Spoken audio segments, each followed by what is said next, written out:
thank you everyone for joining. We're so pleased you could come. Of course, it is a topic that is on many, if not all of our minds today, is extremism and radicalization to violence. This is a 4-part series. This is the first of 4 parts. We intend for each series to be both cumulative and stand on its own as we go through both domestic and international radicalization to violence. Today's an introduction, and then a week from now will be another one. As we mentioned, we will be recording this. We'll be distributing the recording, and we will be distributing the chat as well. Please use chat liberally. It won't be distributed to anybody who is outside of this group who's been invited. We will provide downloadable toolkit and other documents throughout this session, and also we'll put them in the chat as links, and also we will send them to you afterwards so you have them. The questions, if you have questions, there'll be 15 or 20 minutes at the end for questions that we will take. If you want to put questions in the chat, or if you want to message any of the hosts, we'll make sure to get to your questions. And if we have the ability to see everybody, Anne and the other team members will be picking people out in order to ask their questions in their own voice. And one thing we would say, well, this is primarily police leaders. It was open on Eventbrite so that people could see it. And we understand, especially with our name, Police to Peace, that opinions differ. And so this is a forum where there are likely to be many views. This may not be that type of forum, but we're on forums which are like that. And so our wish, our code, our rule is that we respect each other's religion, race, and ethnicity. Sometimes these discussions can get challenging in some ways. We hope that's not the case, as we primarily have police leaders. And so now I'll introduce myself. I'm Lisa Broderick from Police to Peace, the executive director. We're a national nonprofit that unites police agencies and communities around programs that uplift and heal them. And we are here. We have relationships with many of you. Some of you are new to us. We're pleased to see you here today and meet you. And I'll introduce the team and Dr. Anne Speckhard. Anne, would you say a little bit about yourself? Sure. I'm the director of the International Center for the Study of Violent Extremism. And I've been interviewing terrorists for about 20 years, interviewed over 700 of them. I'm a psychologist. And most of my work has been on militant jihadists, so recently in the last 5 years, I interviewed 273 ISIS, 16 Al-Shabaab. And one of the things that we do in our center is try to get our interviews on video. And then as a team, we go through them and try to create from a 2-hour interview, short counter-narrative videos, which are insiders denouncing the group. And in the last year, with the help of my team, we also focused on white supremacists. So we did 50 interviews of white supremacists, and you'll be seeing 3 interviews from that collection, just the little counter-narrative videos, which I think TM may have made some of them. I can't remember now, but he makes most of our videos now. And really pleased to be here, and really love working with Lisa and Jim. Wonderful. And Molly, we have Molly Ellenberg, also from the Institute for the Study of Extremist Violence. Molly, would you say a few words? Hi, my name is Molly. I'm a research fellow at ICSVE.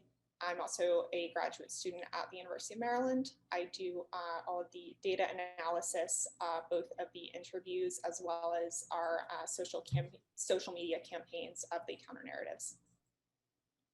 Wonderful. And also from ICSVE, we have TM Garret. TM, would you say a few words? Hello, good morning. Yeah, I'm with ICSVE since spring last year and full-time since June 2021. And I'm working with them ever since as a research and analyst and also as a video editor. I did a lot of the white supremacist counter-narrative videos and some of the ISIS counter-narrative videos. This was our main perspective, as for last year, and they worked very, very well, and we're very glad to have these tools and help people with that. Wonderful, TM, thank you so much. And we have Chief Jim Bueermann on. Chief, we have been working with Chief Bueermann at Police to Peace, and also ICSVE has, for almost 2 years. And Jim is well known to many of you on this call. Some of you may not know him. Jim, if you're in a position, I realize you had a bit of an emergency, would you be able to say a few words and maybe provide context for this for police leaders? Yeah, good morning, everybody. Greetings from unreasonably hot Southern California right now in the parking lot of my local animal medical center where I had to take a cat. This topic is as germane to the work you guys do as anybody. In my own experience, so I've been involved in policing for more than 40 years. I started in 1978 and spent 33 years with the Redlands Police Department. The last 13, I was the police chief, and then I went to work for NIJ, which is the research arm of DOJ, for a year. And then I moved to Washington, D.C. and ran what was then called the National Police Foundation, now called the National Policing Institute. It's the country's oldest non-membership, non-partisan police research organization. It's over 50 years old, and its entire purpose is to advance policing through innovation and science. So it's a research-intensive operation. And it gave me an opportunity to get outside my own kind of experience of policing in Southern California and spent a lot of time with agencies all over the country and internationally, which gave me a much better appreciation for the nature of policing in this country. There's a saying, and depending on how it's used and who's saying it, it's either a blessing or a curse, I guess. But may you live in interesting times. And I think we are undoubtedly living in some of the most interesting times, certainly in my lifetime. And for those of you who are still active in policing and every day trying to keep your community safe, I would suggest that you are policing in what is probably the most interesting time that I witnessed in policing since I started really paying attention to it in the mid 70s and then actually working in it in the late 70s. The government in their National Terrorism Assessment Report lists homegrown domestic extremism as the most pressing, important, and dangerous domestic threat. As I was driving here to the medical center, I was listening to the news and they were having a discussion on point with this. We usually think of extremism mostly coming from the far right, but this guy who was trying to kill Supreme Court Justice Kavanaugh came from the left.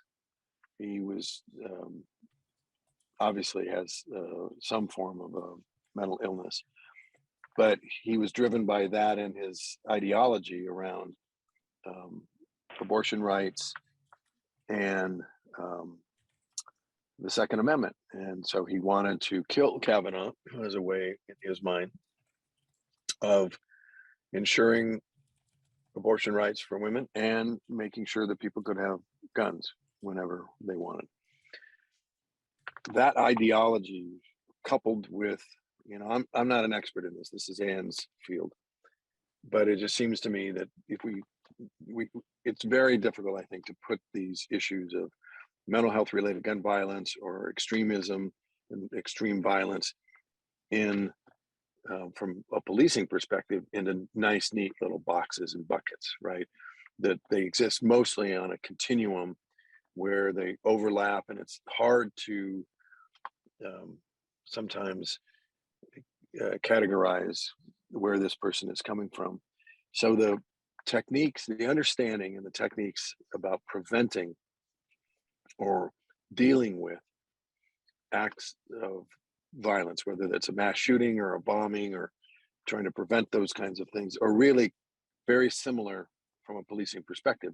You're looking at them the same way. And one of the things that is very important, all of you guys get this, is that cops can't do this all by themselves.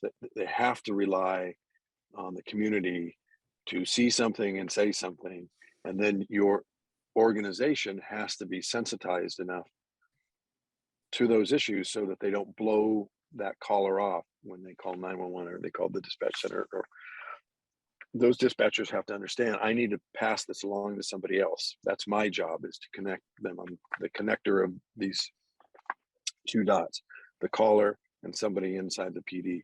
That person inside the PD, whether it's a street cop or a detective or whomever, needs to be sensitized enough so that they recognize they need to do something about this, right? Because this stuff does not happen just in big cities.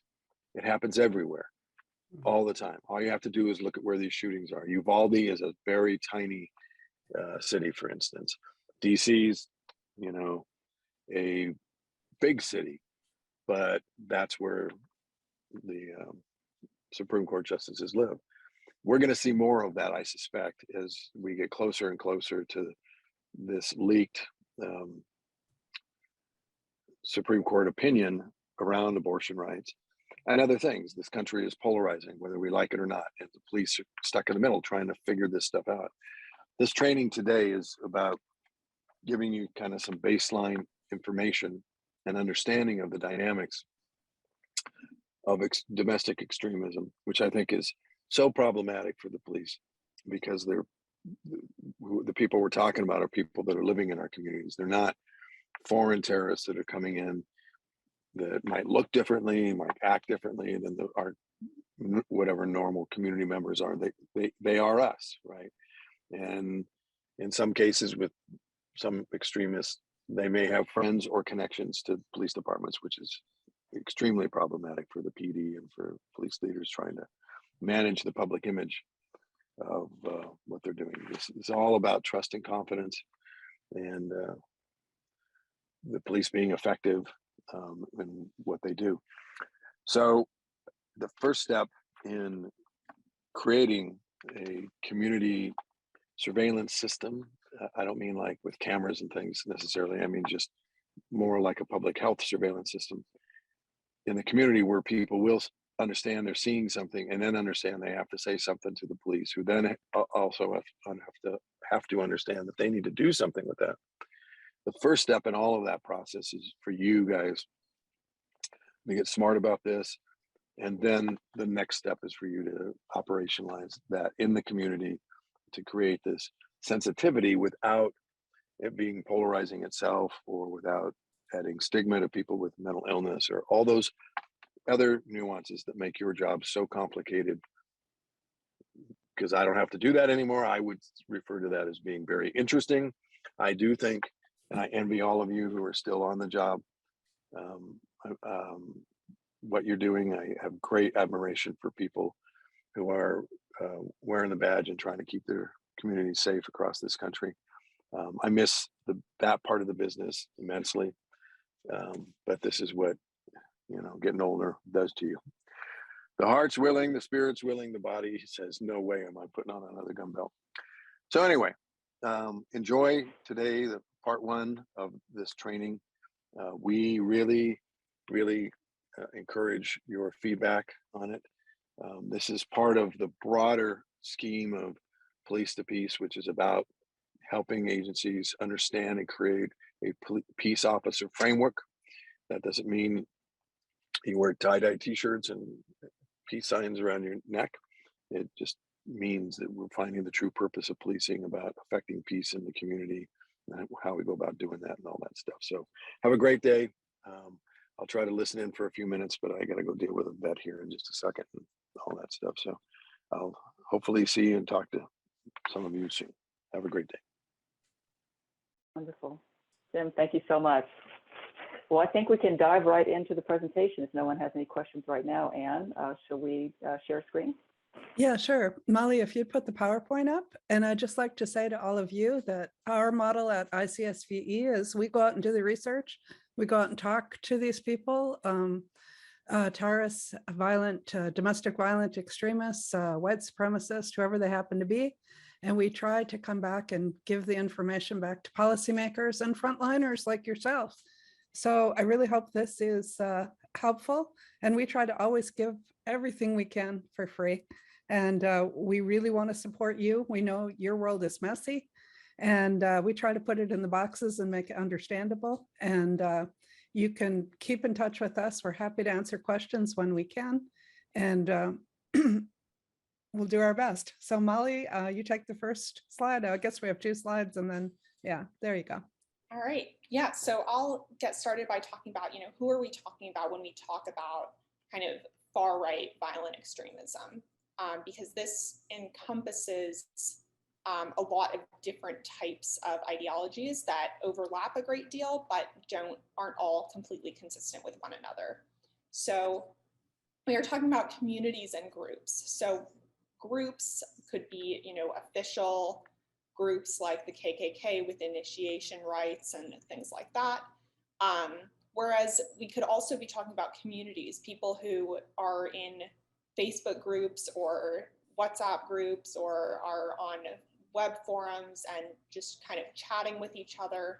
So they're in a community. So when we talk about lone wolves, these are rarely people who were completely radicalized on their own, never talked to a single other person. They might not be an official member of a group, but they might be people who are in these types of communities. If you think about the Buffalo shooter who was very active on Discord, things like that, which are people who, might act alone, but are still, see themselves as part of a community.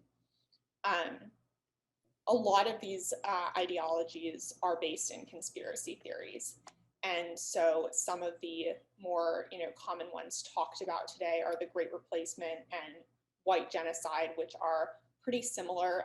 Both hold that Jews are orchestrating a replacement of white people with immigrants and people of color in the US and in Western countries. Replacement at a more kind of moderate strain might say, they're replacing our voting power. White genocide would be they are actively trying to exterminate us. QAnon holds that there's a cabal of elites controlling the government who are pedophilic, drink children's blood, Satanists, usually has undercurrents of anti-Semitism as well there. But conspiracy theorists are also a community because they have a shared reality that is different than other people around them. So if you, believe something about the state of the world, then you're drawn to other people who believe the same thing, because it's very difficult to have a conversation with somebody who doesn't see the truth as you see it. So conspiracy theorists also kind of comprise a community, if not an official group.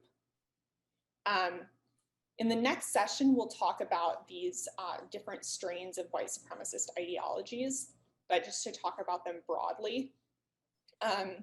Each of these, again, they generally believe in very similar conspiracy theories, hold similar ideologies, but from different kind of foundations.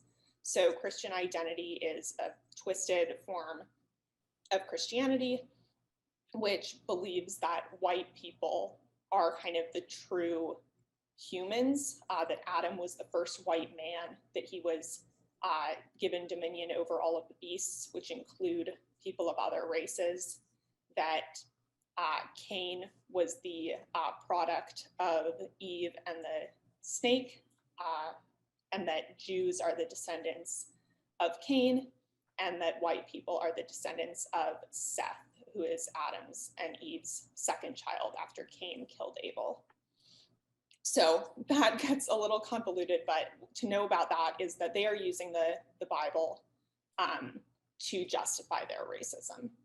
Similarly, Odinism also is kind of a pseudo-theology that takes paganism, which isn't a racist religion, but holds basically that white people are sort of kin with Norse gods, and therefore higher up than non-white people.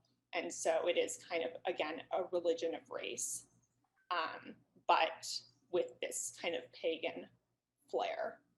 And then neo-Nazism is the much more political ideology, so not really based in Christianity or paganism, but rather based in fascist ideologies and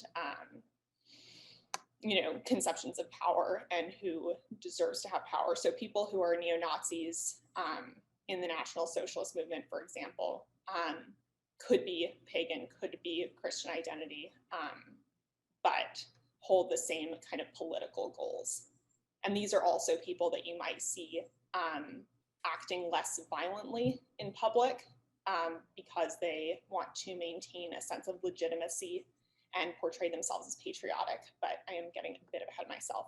So now I'll move to the next one. Okay, so we're trying to boil this down for you so that you can think, you know, if I meet somebody that's wearing these symbols or has these symbols tattooed on their body or is saying these kind of words, oh, I recognize that, that's Christian identity or that's Odinism. And it may be a perfectly peaceful person, but probably somebody that's on the trajectory into violent extremism. So if you recognize it early on, you have a possibility of intervening, and that's what this is all about. So I'd just like to tell you from doing 700 or some interviews of terrorists and white supremacists, people started asking me, well, what makes a terrorist? And I would say it's four things. There's almost always a group. So I don't think Molly talked about the lone wolf, although it's on her slide. Usually people are not lone wolves. They're usually interacting with a group. These days it's over the internet, so that may or may not be visible to you, depending on whether you are, if you've got staff people that watch the internet in your community. And that means that you maybe have a very peaceful community, but somebody's invading it from far away because groups are active all over the world and interacting with each other. So, you know, like in the case of ISIS, there were kids all over the world that were watching ISIS propaganda and talking to ISIS recruiters. And the same is true for white supremacism. The same is true for QAnon. And I should say, if you want to read in depth on these kind of things, you sure can. We have Tiffany here today, Tiffany Dove, who's been looking at the internet and chasing down white supremacists for us. And she and I are both amazed at how much she's finding on Facebook and Twitter. So mainline platforms, they're still there, they're on it. And we have Wilson Warren, who he inserted himself into QAnon and white supremacist forums, wasn't hard at all, and crazy stuff on these forums. And we are writing that up, and you can read about it if you want. But anyway, back to the lethal cocktail of terrorism. What makes a terrorism? It's almost always a group. It's got to be a pretty smart person to act totally on their own, because they have to weaponize. Although in the US, that means going and buying a gun, which we know is, well, in my opinion, far too available. You may disagree. And they have to pick a target, and usually they need an ideology. So that's the second factor, because we know from training soldiers that people don't just go out and kill, they have to justify it in their own mind. And these ideologies teach you that your group is right and that you should slaughter other people for whatever reasons. If it's incels because women are harming us, and how dare they reject us, we have a right, and these other men that are getting all the women, we have a right to slaughter them. If it's ISIS, it's the Crusader Westerners. If it's white supremacist, it's these people that are trying to replace us and carrying out a white genocide. But they develop an ideology which justifies killing. Also, usually there has to be some level of social support. A person that's going to move into violence needs to be cheered on to a certain extent to feel that his or her choices are correct. And sorry, this is much more of a his ball game. There's much more men than women involved, which maybe is good, but they need social support. So we see, if you're watching internet postings, that they're cheering on other mass killers. They're saying they want to emulate them. Like, I want to do what Dylan Roof did, or go Elliot Rogers. Elliot Rogers was an incel killer. Dylan Roof, you probably know, shot up the Black church. So if they feel a community around them, as Molly was saying, then they get bolder and they go deeper into the ideology. Then we have to look at the person. And this is where it really matters what you do, because these people live in your communities. And what is this person? What are their needs and vulnerabilities? Are they looking for belonging, significance, purpose? a noble cause? Are they trying to escape a really abusive family? Are they just suicidal because of all the things that are happening to them? And then this ideology is teaching them, you're going to be a martyr or a hero for this cause.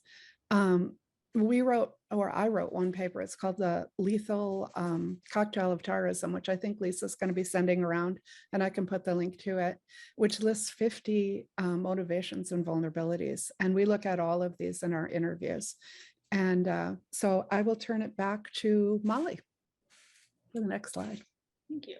Yeah, so this is one conceptual model of the trajectory into violence. So looking at how somebody is going from a radicalized ideology or going from no ideology through adoption of the ideology and finally into violence, because often somebody might seem like they're not violent at all, but could be on that trajectory. So this staircase model starts at the ground floor with the psychological interpretation of material conditions. So what that means is it's all about someone's perception of their circumstances. So you might not, objectively rate somebody as not being well off, but the perception of, am I worse off than my neighbors? Am I worse off than my parents were at my age? Am I worse off than I think I deserve to be? Each of that is a perception that life has not treated me fairly, that I don't have what I need, from an existential perspective, that I'm not meeting my needs for fulfillment, for purpose, for dignity in life. And then if we go up to the first floor, there's perceived options to fight unfair treatment, right? Because plenty of us perceive that we're not as well off as we would like to be or we should be. But we perceive normative options for improving our lot in life.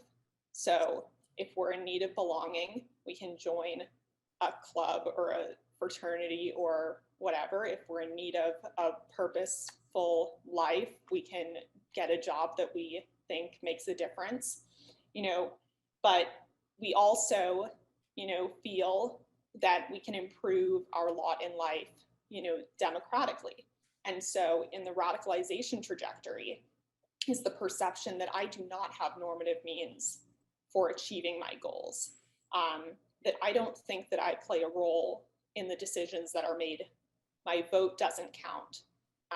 I'm not, there's nothing that I can do kind of from a mainstream perspective to improve my perceived poor situation. And then if I get to the second floor here, which is technically the third floor, but that's beyond the point. This is the point at which I can blame my grievance on a culprit, because even if I perceive that I'm not very well off and that there's not much I can do about it, I still don't have a target that I can blame. And something that terrorist ideologies do really well is that they give people a culprit for their grievance. In white supremacism, it's usually the Jews. That could be, kind of papered over with, elites, globalists, capitalists, terminology. But it's the acceptance that there is blame to be had, and it's not on my own failures. And that can be very psychologically rewarding for somebody who previously felt hopeless, to realize, oh, it's not my fault at all. There is a conspiracy. There are people out to get me. If we move to the third floor, that's where the justification of violence comes along, that there is a culprit and that it is good and noble to act violently against that culprit, because doing so will improve not only my own personal life, but will be good for the cause, will protect white people, will protect white children and future generations of white people, will protect the country, save the country. Each of that is a moral justification for violent behavior. And so once I'm in that moral stage, it's much easier to commit violence if you think you're doing it for a good cause, right? Because regular, normal people don't like to commit violence for a bad reason. But if it's a good reason, then they're able to move up to the fourth floor, which is kind of immersion in the group or the community.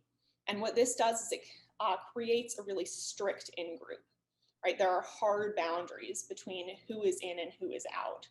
And so the person who is becoming more immersed in their group or community is simultaneously becoming more and more isolated from their family, from previous friends, people who could intervene, who are now being ostracized because they don't believe in the same noble cause that I do if I'm in this group.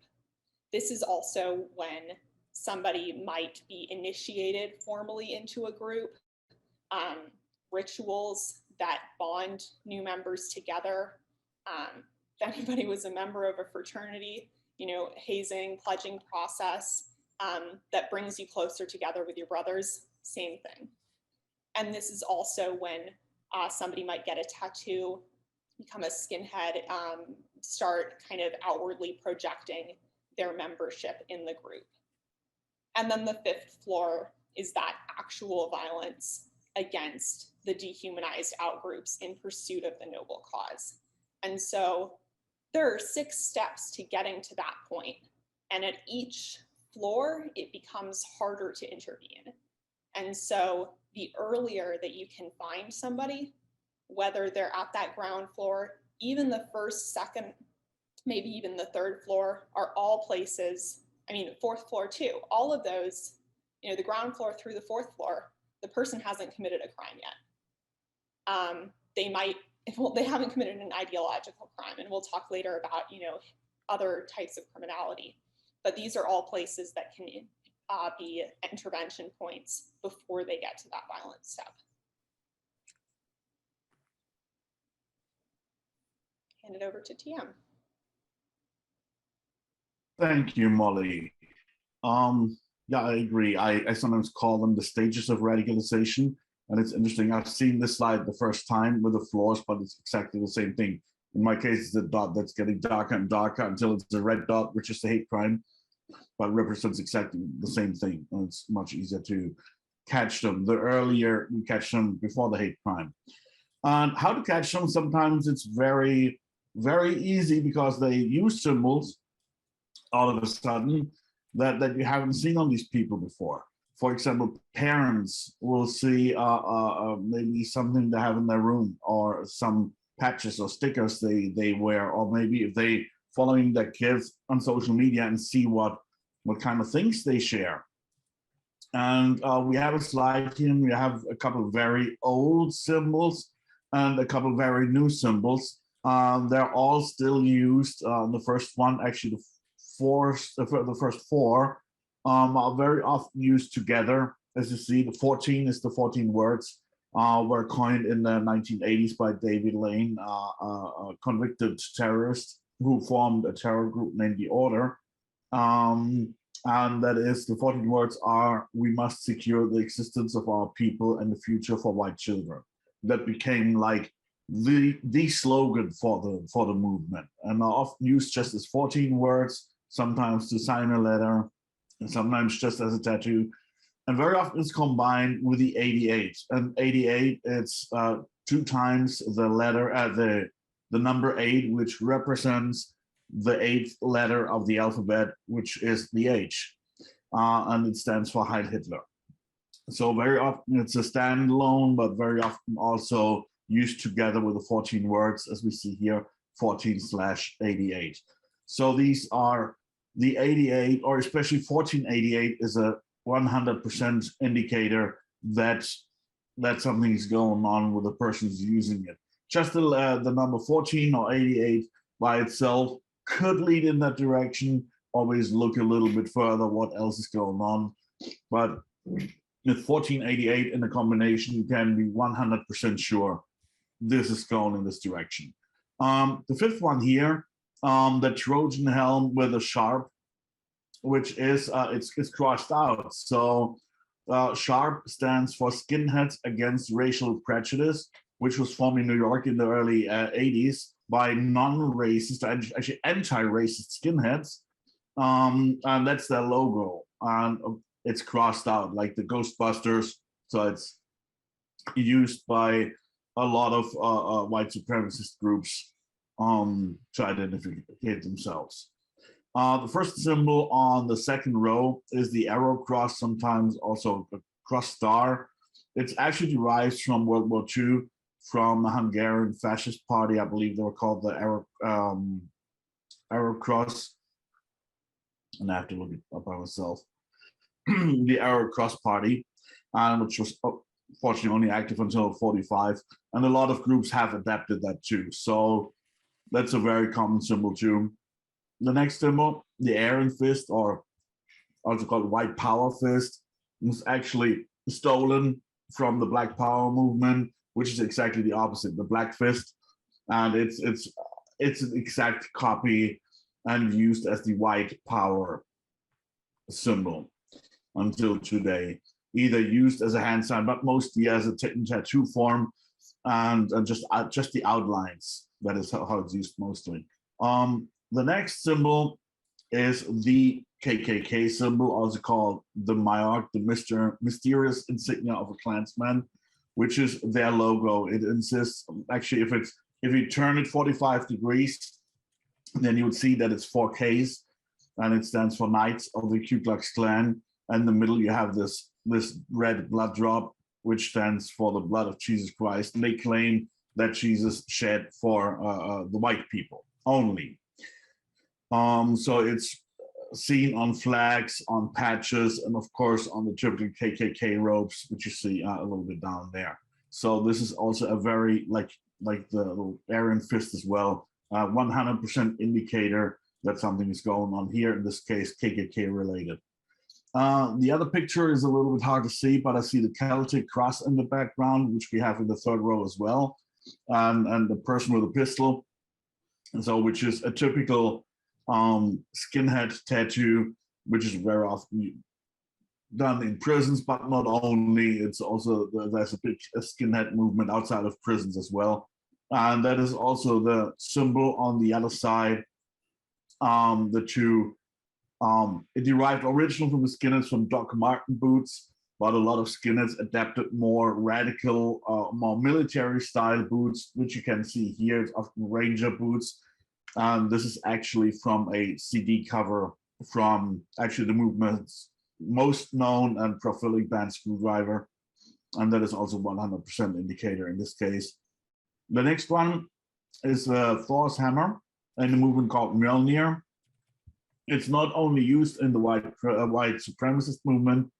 You have a white Odinist Satru movement that is non-racist, which is important to understand. It's the same as skinheads. You have anti-racist skinheads, non-political skinheads, but here too you have also non-political, even anti-racist Nordic groups that use these symbols, and we will have another symbol in the list a little later, actually two, that use these. But in this case, it's even more known. The BFG here on it stands actually for Bound for Glory, which is a very known North American skinhead band, racist skinhead band from Minnesota. The next symbol, the 3 burning crosses, or also as 1 burning cross, is the Ku Klux Klan. Very known, pretty much everybody knows this. The next one in the list, again, the Celtic cross. And you see, it's always this cross even used by non-Christian groups, like the arrow cross or the Klan symbol. You always see that cross and the circle around it.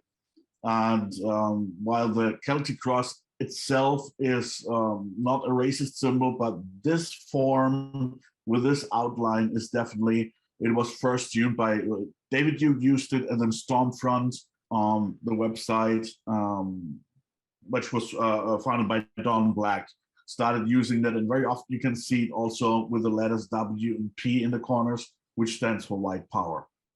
The next one, the Confederate flag, very controversial. We know what it stands for. A lot of Southerners don't want to see it that way, but yes, it stands for the Confederate States of America, which seceded from the USA in 1861 to uphold slavery. And therefore, we got it. And many racist groups use the Confederate flag exactly for this reason, because it's a symbol to uphold slavery. or go back. And there's also the slogan, "The South will rise again," which also adapted by a lot of white supremacists. The next symbol, the CWB, the crazy white boys. I've seen it also non-racist related, but very often it is small prison groups that pop up in different prisons that are not affiliated to each other. And it's very often tattooed on the neck. That's where I have seen it most, as an indicator that they belong to a white, mostly racist gang. And they also proudly wear it when they get out. The next one is the crucified skinhead. It originates also from the original non-racist skinhead movement. And the first version of it was with a cross. And you see the two colors, it comes from the two-tone, actually from Jamaican music originally. This is why it's black and white. And it stands for skinheads are crucified and blamed for the sins that they haven't done. They're blamed for everything everybody has done, and they're crucified for that. And it's like a sacrifice as well. And here in this case, it is clearly a racist symbol, or by racist skinheads, because instead of a Christian cross, they use the Tyr rune, is Tyr rune, that the skinhead is crucified on. So very clear that this is going, if it's on a cross, it can be a racist skinhead, because a lot of racist skinheads have it in the cross form, but it's not necessarily. The next one, this is something, I'm honest, I had to look it up. It was new to me. I've seen it before, because it is a newer symbol. It's the echo sign, and it's very often used to indicate that somebody or something is Jewish, a name, Michael Cohen, or I don't know, Lansky, or whatever, just to put this in parentheses to make sure this is Jewish, and it's often used in forums like 4chan and so on. The next one is a picture of a German Wehrmacht soldier that was used in the Third Reich, but this picture is used very often on CD covers. That's where I've seen it, as in tattoo form, on flyers. It's used very often. You can't really see it, but on the helmet you have the little herald. It's black, white, and red. You can't really see it on this here. But this is also an indicator that is somebody glorifying the German Wehrmacht. The next one, actually both hate, again, the letter 8, the number 8. In this case, it's not for the 8th letter of the alphabet, but as you speak it out, hate, and the same. It's often used, there's a hate core movement that has nothing to do with racism that uses it too, but this in this form very often used by white supremacists too. Hate edge, I really need to pass. I haven't, it's probably like, it comes from straight edge. There's a movement amongst skinheads that's called straight edge, where they say for the pureness of the body and for upholding the race, we can't do any drugs, any this, might be related to that, but I might be wrong. So I'll pass on this. The next one, in German, the Reichskriegsflagge, which is actually the naval war flag of in World War I, which was used in similar form, just in red with a swastika in World War II. It is forbidden in Germany, even in this form, but was widely used by neo-Nazis in the 1990s. It is not that much used in the US, but if it's used like that, it's mostly white supremacists as well. The next one is the Iron Cross with a swastika in the middle. It's coming from the Iron Cross, that was a medal that was given in World War II. Also very clearly the swastika. Then we have, of course, this small picture, the KKK and their robes.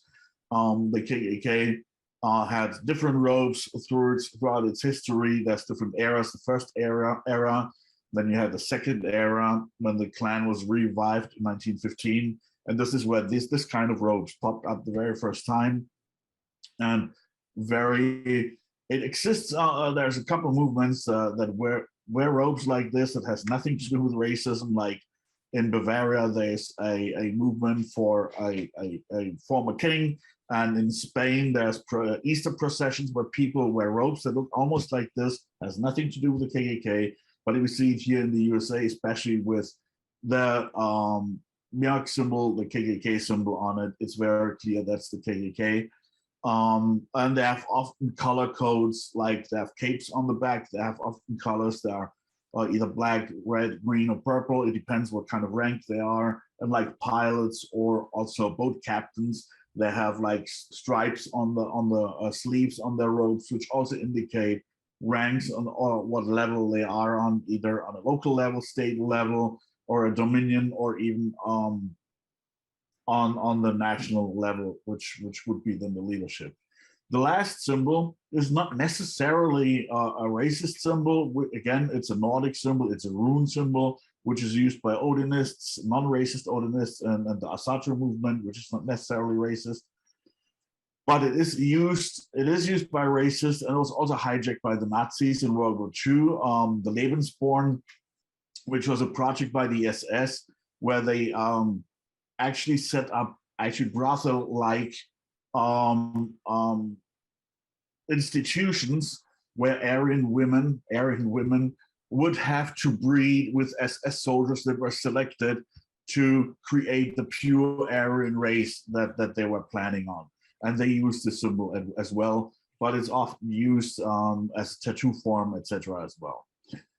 Well, these are some indicators how you can identify them, again, in tattoo form, patch form, flyers, maybe parents look at your kids, or even in the family, in the rooms, if that pops up all of a sudden, print it out and put somewhere on a flag or whatever, that's when the first alarm should go off. And I bounce back to, I believe, Anne.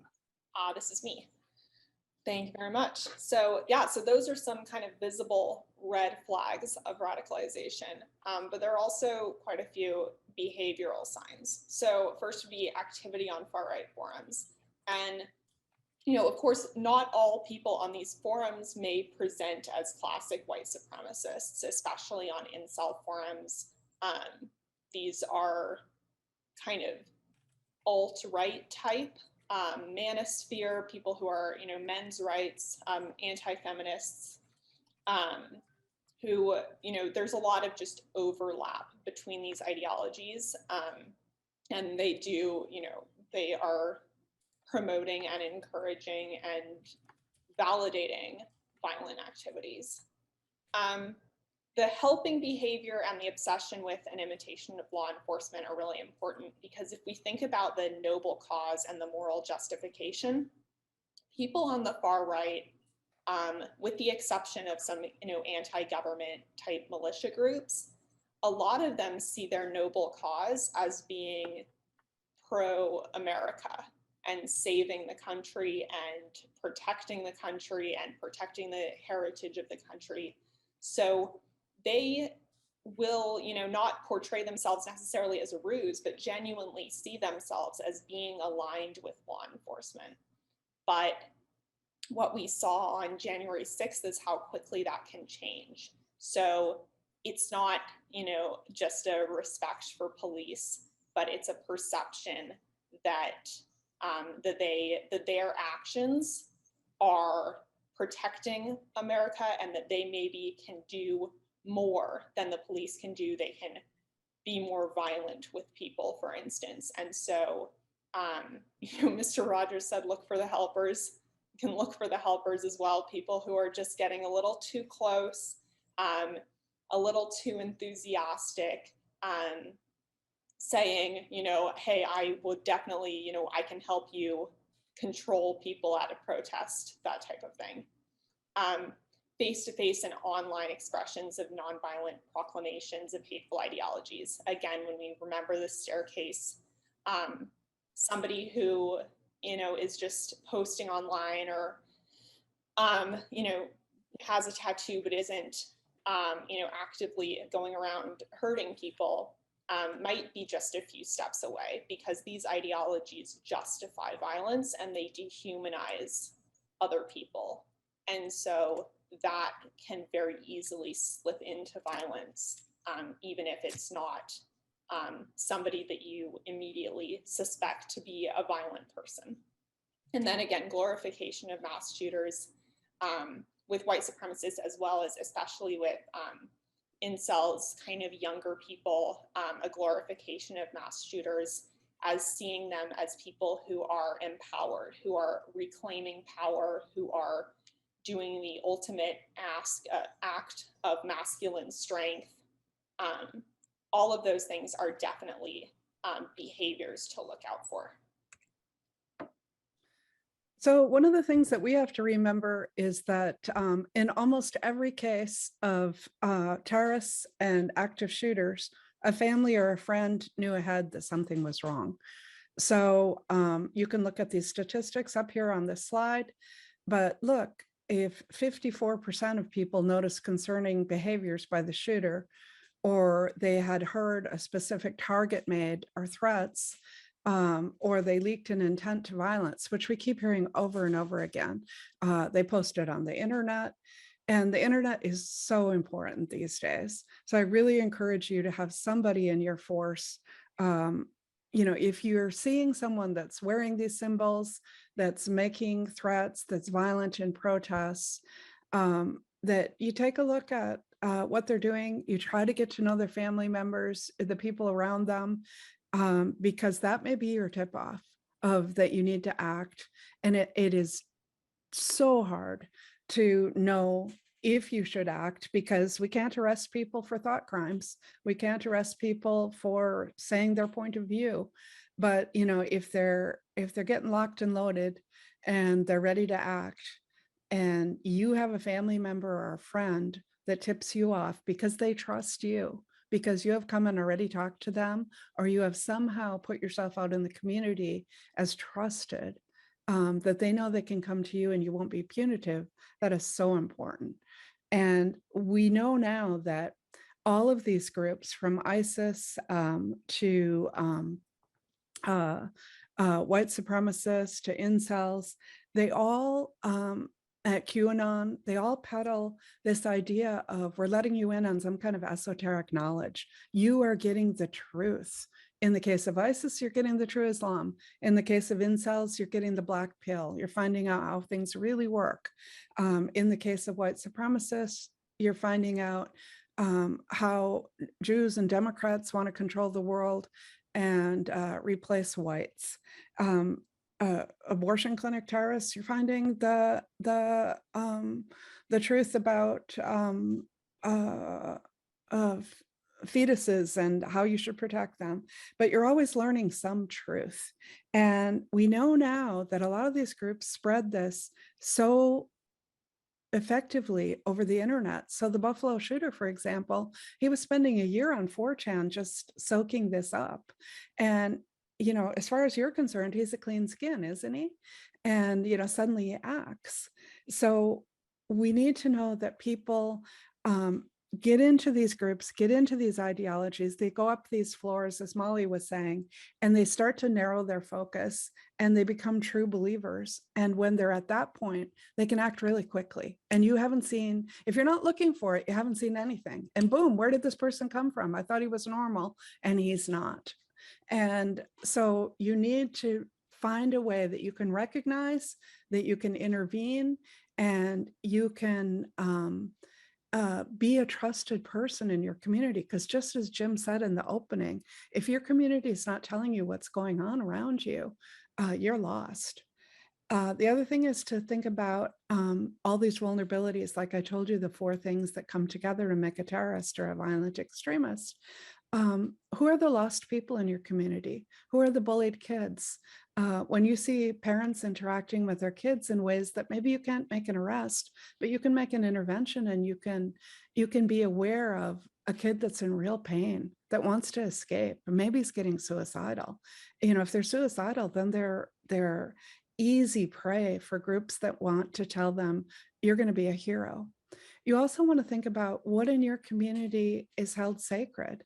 And, when sacred values are violated, or people feel that lives are being lost, they'll often move to violence. We saw this with Black Lives Matter. I mean, tons of people coming out because They thought that the police were wrong and that Black people were being slaughtered. And they came out to the streets, and a lot of them were willing to engage in violence because they were angry. And now with Roe v. Wade, we're going to see possible protests about abortion. I don't know if that was what was going on with this Supreme Court justice that just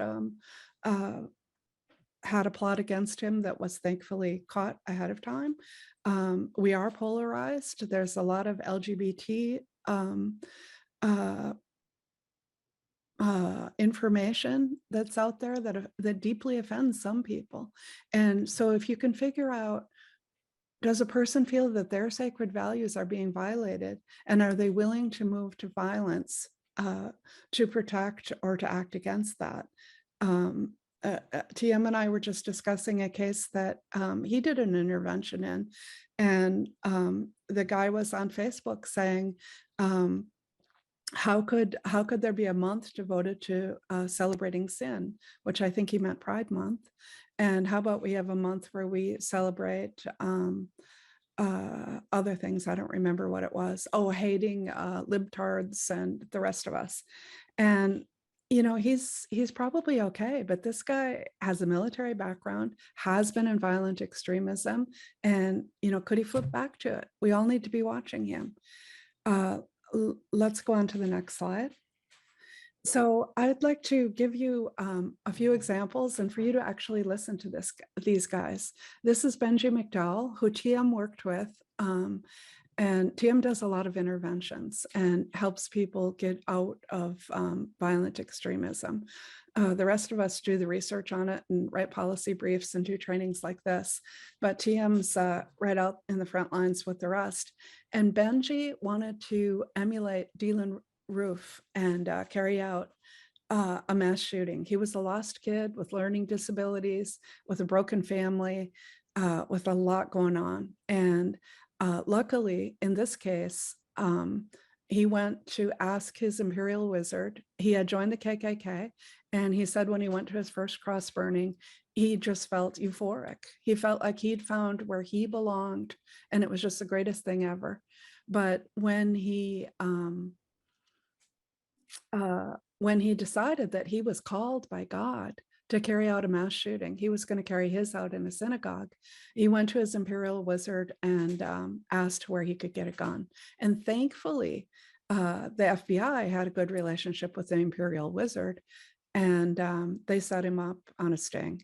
So he got his gun from the FBI, and he was arrested before he could go to the synagogue, thankfully. And so let's play him, and you can hear his story. It's short. I really felt so beat down at a young age, and not having a support system and not having strong family relationships the way they should be. I didn't have no inspiration. I didn't have no hope. I really could care less if I lived or died. I started making bad choices and hanging around people that pretty much had the same attitude. I would never mistreat anybody from a race or anything like that, but being from the South, I had these preconceived ideas that, because a lot of people are told, well, the white people are better and all this stuff. There was a lot of stuff in the news and racial stuff. It was easy for me to start reading these ideologies if I just let it consume me as a human being. I had got up with this guy, and he was telling me that he was actually going to a Klan rally. I told him I'd be interested in going. We drove to Alabama. There was people gathering there. There was about 200 people. I was inducted into the Klan and went through the whole ceremony with that, with lighting the cross.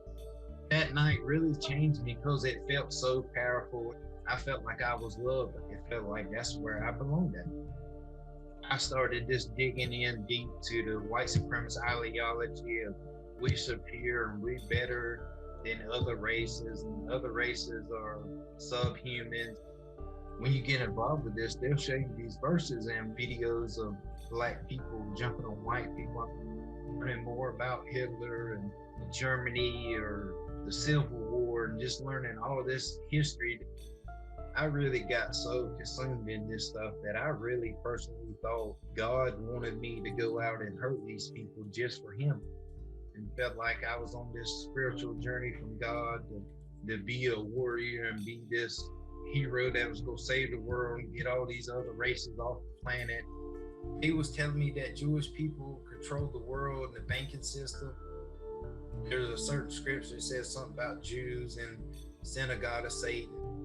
I had contacted the Imperial Wizard of United Clans of America, and I had told him that I wanted to do an act on a Jewish synagogue or whatever. I wanted to go in there and just hurt all these people with this weapon, thinking that they was the enemy. I didn't care what happened to me, if I lived or died, or what the consequences will be, because there was so much hate in me, it override any logic thinking. That person to that group turned me over to the FBI, and he set me up with the FBI, and I wound up buying a firearm, and I went to prison. And I spent 33 months in a federal prison. It got to a point where I actually was thankful that the FBI did arrest me, because nobody in the synagogue got hurt. They want to see you destructive. They want to be able to use you. They do not have your interests in heart. It consumed my life, and it consumed who I was as a human being. When I covered up that swastika, that was it. It caused me problems with myself, because I had no pride in that no more. I did not represent what it stood for. Some of these people never make it back to their loved ones. They make it to the graveyard. They wind up dying at a young age, and they had so much potential and so much value that they didn't even realize they had.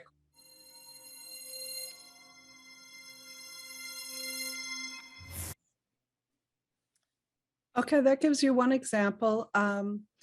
We were going to show 2 other videos, but I think that we're going to be too short on time. So our next slide has a video of Sean Gillespie. My mom got me Go ahead, just skip that one. And the next one, Ryan Lowry. All of these are on our ICSVE YouTube channel under Escape Hate, which is what we call these series. We have 40 videos right now of white supremacists. We have 250 of ISIS and 16 of Al-Shabaab.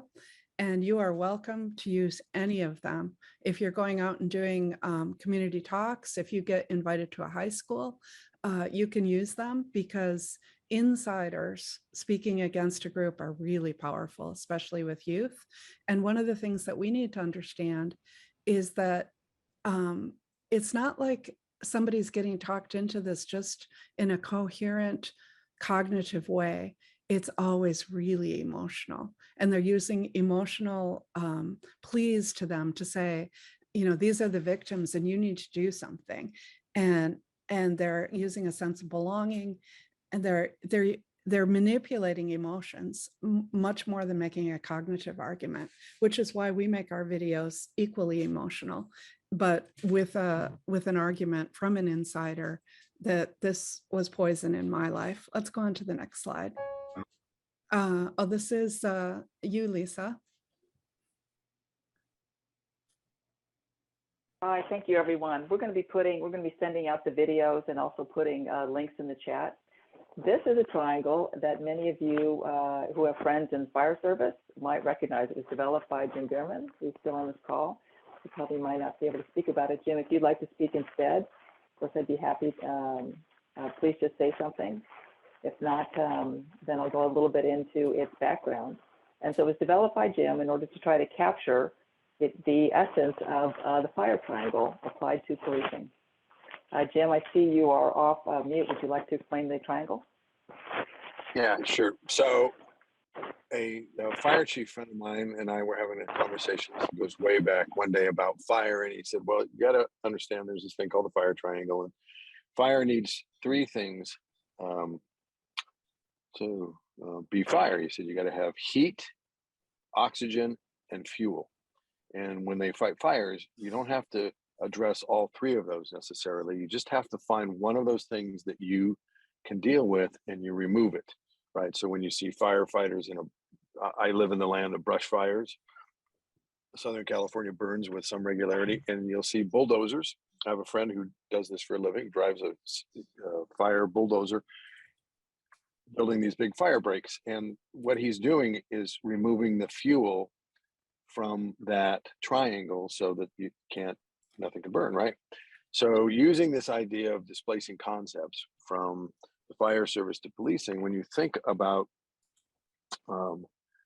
mental health related gun violence, this is really where this particular graphic came out of some work we were doing when I was at the foundation. You have opportunity, availability of firearms, and a mental health crisis. Opportunity is the synagogue that is nearby, or the school that doesn't have fences or is easy access. The availability of firearms is pretty self-explanatory. You can get guns, whether they're, you go buy them, you get them from your parents or somebody, and then you're having a mental health crisis. And the way one psychiatrist tried to explain this to me when I said, why do people do this? He said, we don't really know specifically, but at the moment that they do that, they're full of uncontrollable rage and they're having a crisis. And then they have these other three pieces, right? Opportunity, availability of firearms, and the crisis. It is difficult for us, I think, in policing when we're talking about prevention of mass violence or any kind of violence.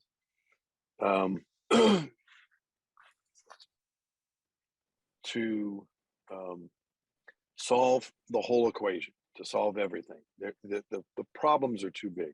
Even though society has somehow abdicated its, our policymakers have abdicated their responsibility around mental illness, for instance, and we've decided that on some level that the police should be the first responders of mental illness or homelessness or drug addiction. I doubt any of you on this call would agree that that's the smart move, but it is what it is. If you can just remove one piece of those things, the opportunity, the availability of firearms, or address the crisis right at that moment, or plug in there instead of the mental health crisis, plug in, and Anne may have comments about this, the ideology that we're talking about here, all the things that you just heard about, that whole process, the stair stepping, the floor metaphor about how you end up doing one of those things. If you can address just one piece of this, then by definition, you're not going to have that incident. By definition, removing either the fuel, the oxygen, or the heat, you're not going to have a fire. You don't have to solve the whole problem, just remove one of those. So that construct is what we thought was important when I was at the foundation. I still think it's important today. From a policing standpoint, you have to make practical all of the research that Anne and friends have done, that other places at the end of this, you'll see some resources that you can take a look at. One that just came out yesterday from NIJ and RAND. You have to at some point, the real practicality for you guys on this call is, all right, I got it. I get these pieces. Now, what do I do with that? How do I make that happen? What can I do? What can my cops do? What can we do as a community to do those things, right? And this just gives you some sense of how you don't have to solve the whole problem, but you have to remove one. You can think of this as a tripod too. You got to pull one of the legs off the tripod and it's going to fall down. So whatever model you want to use in your head that works for you is what's more important, but understanding that there are component pieces if you can just address one of those key requisite components, you can probably collapse the incident before it occurs. You just have to figure out what that means. And it may simply mean making sure that you have advertised in your community, like we did in my department. If you had a loved one that you thought you needed to keep away from guns for a while you got them some treatment or help, we would store your guns for you. Not every agency will do this, but I have on multiple occasions when I was still working for the PD, talked to community people who say, my dad, for instance, has the early onset of dementia, and we found him in a garage with one of his guns, and he's got a bunch of guns, and he couldn't explain why he was in the garage with a gun. We don't think he's suicidal, but he was going to do something, and he's got some weird thoughts now. Will you hold on to him? And we do that. We'd hold on to him until they said it's okay to get him back. That's a way to remove the availability of guns. That's just one example, for instance.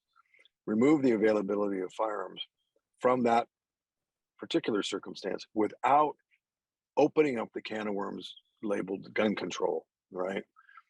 I personally think that is a no-win discussion for most police chiefs and sheriffs in this country. It's just, this is such a knotty problem that it's so difficult to deal with.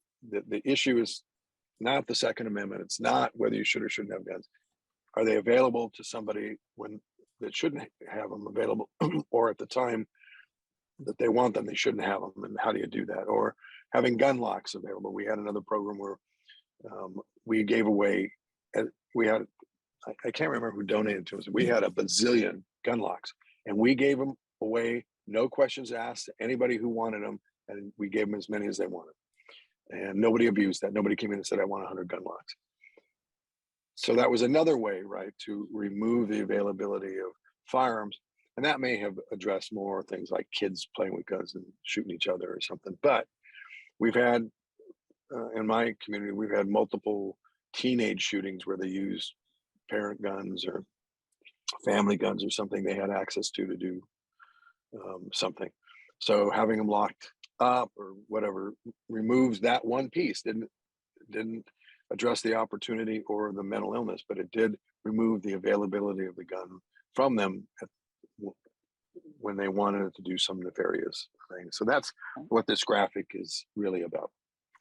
So Anne and Molly, can we advance to the next slide where we captured some of what Jim was saying? Yes, I was going to talk a little bit about this one, Lisa, about you need to know who you can call in your community. So if you're, it's a great idea to do a gun storage, but you may also see someone that's mentally unstable, and do you have a network already identified? I mean, some of these people, there's no resources to pay for it, but who will the school counselor work with you? Do they trust you? Do you know a psychologist, a psychiatrist? And then some of these people, you might want them to be on an involuntary commitment, except we have to understand that you can only involuntary commit when there's an actual mental illness, which is usually schizophrenia, bipolar, severe depression. And some of these young men are just angry young men who feel entitled, who are threatening and maybe went and bought a gun, but you may not be able to put them on an involuntary commitment. And then somebody has to be skilled either in the police or in the mental health or in the families to really get to what's underneath the anger. Because whenever you see anger, underneath it, there's deep, deep hurt. And you know, just despair and wanting to move into action because they don't want to be in pain anymore. And sometimes they want to spread that pain around to everybody else, or they believe they've been convinced that they're going to be a hero. And they need to know that they can come to you, and you need to be ready. You need to be thinking before this even happens, who's your team in the community that you can call to help you? If you need an involuntary commitment, who's going to do it? Who's gonna really think this through and make a call? And what are you going to do when the person gets out? Because they're only going to be committed for a short time. They will be put on a federal gun registry, but that doesn't mean they can't buy a gun at a gun show. And, you know, it's really hard to act ahead of time. You need a team, and you need to build that team ahead of time. So I think, Jim, the last part on firearms you already said, but go ahead if you'd like.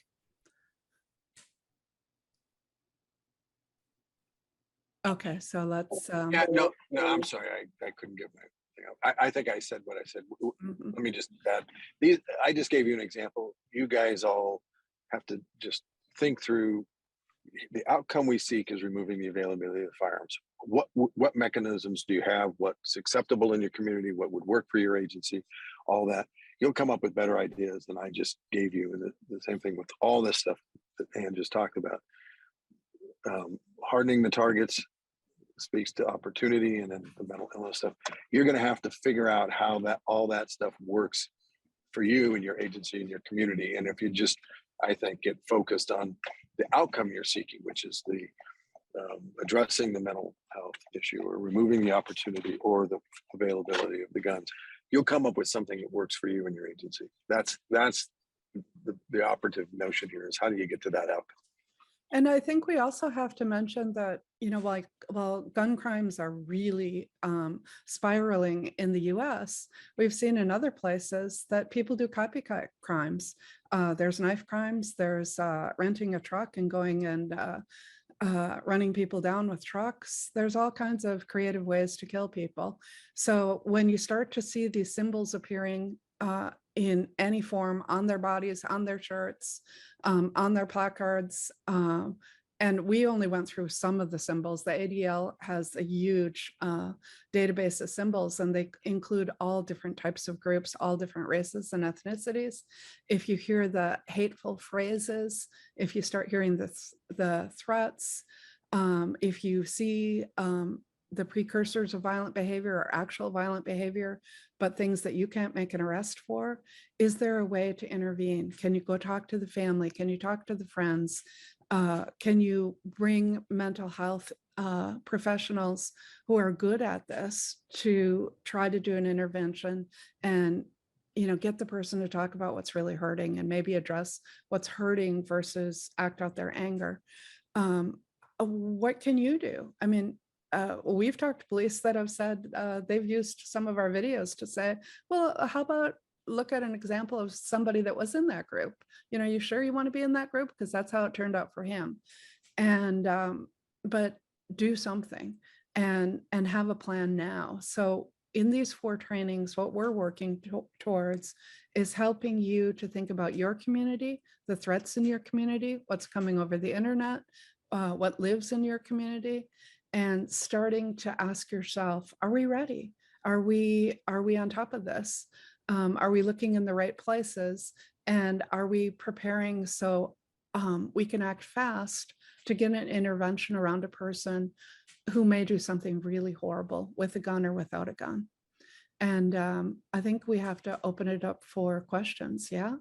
And we'll send the slides around, and then you can watch those other videos if you want. And we're really honored to have you all here. So if you'd like to ask questions, I think Lisa's got a bunch of questions that she was going to ask, but anybody jump in, just speak up.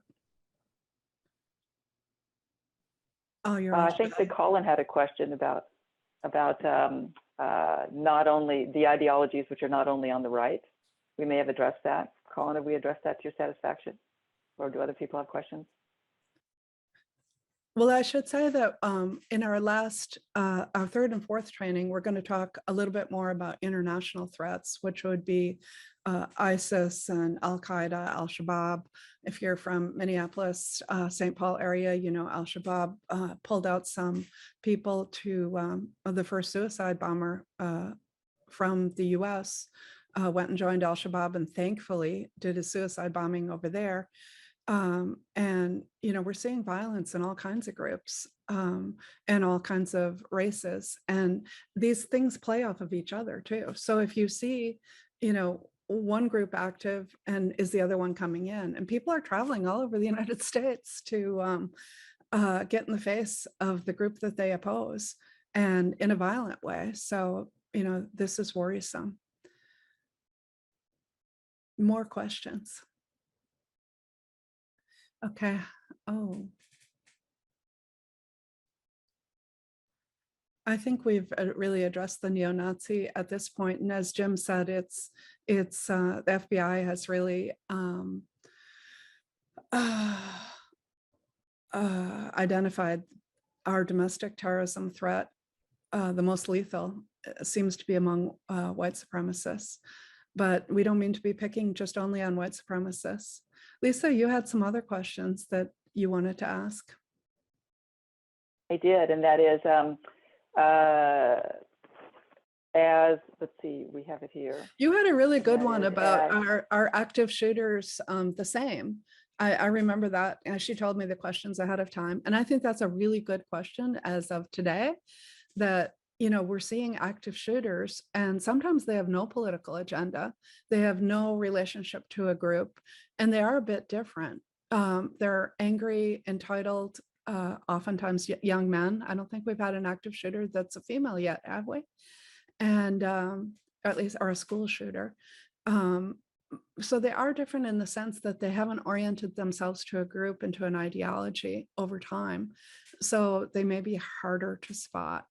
But we do know that active shooters are oftentimes bullied. And certainly people that are part of violent extremist groups and following ideologies do carry out mass murders, and they're encouraged to do so. And another question from the chat, and that is, if you were us, how would you operationalize this information so our cops understand extremism and act on this knowledge? First of all, I would get somebody to be looking at the internet, because I just think you have to realize your community is much bigger than your local community. Nowadays, people are radicalizing and activating themselves very quickly from what they're reading on the internet. The Buffalo shooter took a year, and people are also, well, now that we're coming out of our homes, but we were, locked down for so long, people are lonely, despairing, and taking part in groups. So, be aware of what's being posted in your community. And, that means getting somebody that's doing that, or else if you can ask in your community, if you're associated with the university, are there interns that would do that? Is there somebody that can do that for you? So you know what's going on, know your community. The best model that I know is the Aarhus model. It's in Denmark. They were fighting ISIS, but they were also fighting white supremacism. And they made it really clear in the community, whenever anybody was troubled, come to us, and we will bring a network around this person, and we will try to make an intervention. And even when people were going to go join ISIS in Syria, parents would call them, wives, husbands, boyfriends, girlfriends would call them and say, somebody's about to leave. And they would intervene. And their model was not to make arrests, not to do anything punitive, but to find, what do you need? What do you need from your school? What do you need from your housing authorities? And it's a little bit different in Denmark because it's a socialist state, but we can do that too. We can know what community can we quickly bring around a person to intervene. We know we need to understand these ideologies, because I know when I did these 50 interviews of white supremacists, same thing when I was interviewing ISIS, when they first started telling me things, I was like, what's that? And, just woo, over my head. But, once you get tuned in, then you get it. And so if you can train your staff, and I don't know if we did such a good job on the symbols today. We're trying to cover so much territory in a short time. But if you understand, oh, I got a guy with all these tattoos, he's probably following this. Might be good to have a conversation with him. Ask him how he is. Buy him a coffee and see what else I can learn. Or if he's spouting off this and that you actually know what that is. And maybe you can speak back against it. But if you don't know what it is, you're going to miss it completely. And, you might miss a lot of things where nobody acts. I've had so many ATF and FBI guys ask me, I'm following this guy on Facebook. Do you think he's going to act or not? And we know all the cases where the FBI dropped a case and a year later, the guy went out and did a shooting. So, that is just pure hell for police, for intelligence, to predict who's going to act, who's not going to act. But, you got to be on top of all of them, and you got to be reaching out, and you've got to be seen as people that their family members want to come to, and they know that you will help. I don't know, Molly, TM, do you want to say more? TM, you've been on the other side of this with police intervening in your life. Do you want to say anything about that? Sorry, I put you on the spot. No, that's okay. I mean, police intervention. When I was in the movement, that was over 20 years ago. To be honest, and it was mostly overseas, but I knew a lot of people where there was attempted intervention from the police here in the US. And to be honest, 20 years ago, the police didn't know what they were doing really. There was much lesser understanding of that movement, of the people in movement, about their motives and all these things. that has developed for sure, and because of trainings like this, of course. That is my experience. I mean, it's gotten much better. I think it's really important to understand, to see that there's human beings and look behind the curtain, what's going on. Just real quick, I did a program with National Association for Attorney Generals, and they told me to DM, how should we prosecute? Should we send somebody back to prison, or maybe probation, based on what? We don't know what is what, you know? Is somebody going to prison the first time because of a drug-related crime and joining a hate group there? Or are they going back to prison, or the first time to prison because of a hate crime? These are completely different scenarios where law enforcement often, also the prosecutors not often have looked at what is going on. They just put it in one pot with very little knowledge what's really going on. And that has really changed thanks to programs like this. I would add to, just to make sure that you are similarly extending trust to potential victims of hate crimes. Because, you know, these, as I said, you know, these people try to portray themselves as being aligned with law enforcement. And so while you want to be building trust so that you can catch them and, you know, intervene in a non-punitive way, you also need to make sure that communities who might be targeted initially by nonviolent things, you know, graffiti, pamphlets being left out, that they trust you, that they don't perceive you as being buddies, you know, that they know that you're somebody that they can talk to about this threat before it becomes violent. And so making sure that that trust that's being built up is with the people who might potentially turn violent, and is also being built up with people who are going to be potentially their victims. I would say in closing, Sorry. oh, I just wanted to say, as we get ready to close, our emails are on the PowerPoint, which you will receive from Lisa. And we'd love to hear from you. You know, what would help you more? Because the whole point of this is to help you. And, you know, we know we're sitting on top of this knowledge base, but, you know, it's hard in a messy world to operationalize it, isn't it? And, but I didn't mean to interrupt whoever was just speaking there. Sorry. Oh, that was me. I just wanted to say, with the victim communities, it's very hard to trust law enforcement often. I'm living in the Memphis metro area in North Mississippi, an area that's predominantly African American, and there's a lot of distrust in law enforcement, which makes it harder if there's a hate crime to work with the police. And then it doesn't matter if it's Caucasian or African American police officers, the distrust is there in law enforcement in general that makes it additionally hard. So therefore, what Molly said, it's very important to have the trust that the community can trust law enforcement, that there's officers that are specialized in that.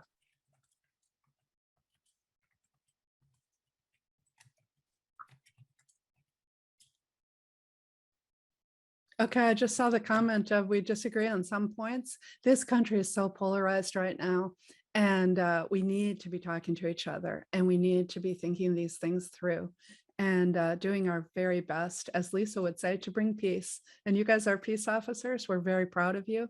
Thank you for keeping us safe. I love the police in my area. And Lisa and I just went to a memorial in Washington, D.C., where they were mentioning that there's 600 police deaths per year. We sat next to people that were grieving their fallen comrades, family members that were there grieving. Just touched my heart. And I pray for you to all stay safe. And we hope that we gave you a little piece of the puzzle today. And we'll continue next week. We'll stay on the domestic violent extremism, looking a little bit more into their psychology and their belief systems. And then third and fourth, we move into international terrorism. And all the time trying to think, what can we give you to build your own toolkit? And wish we could build it for you, but I think that's something you have to do locally in your own area. And, you know, using some of our ideas and a lot of your own. Thank you very much. Yes, thank you all. I put the link in the chat and we'll be sending it out for the next event, which is a week from today at the same time, a deeper dive into beliefs.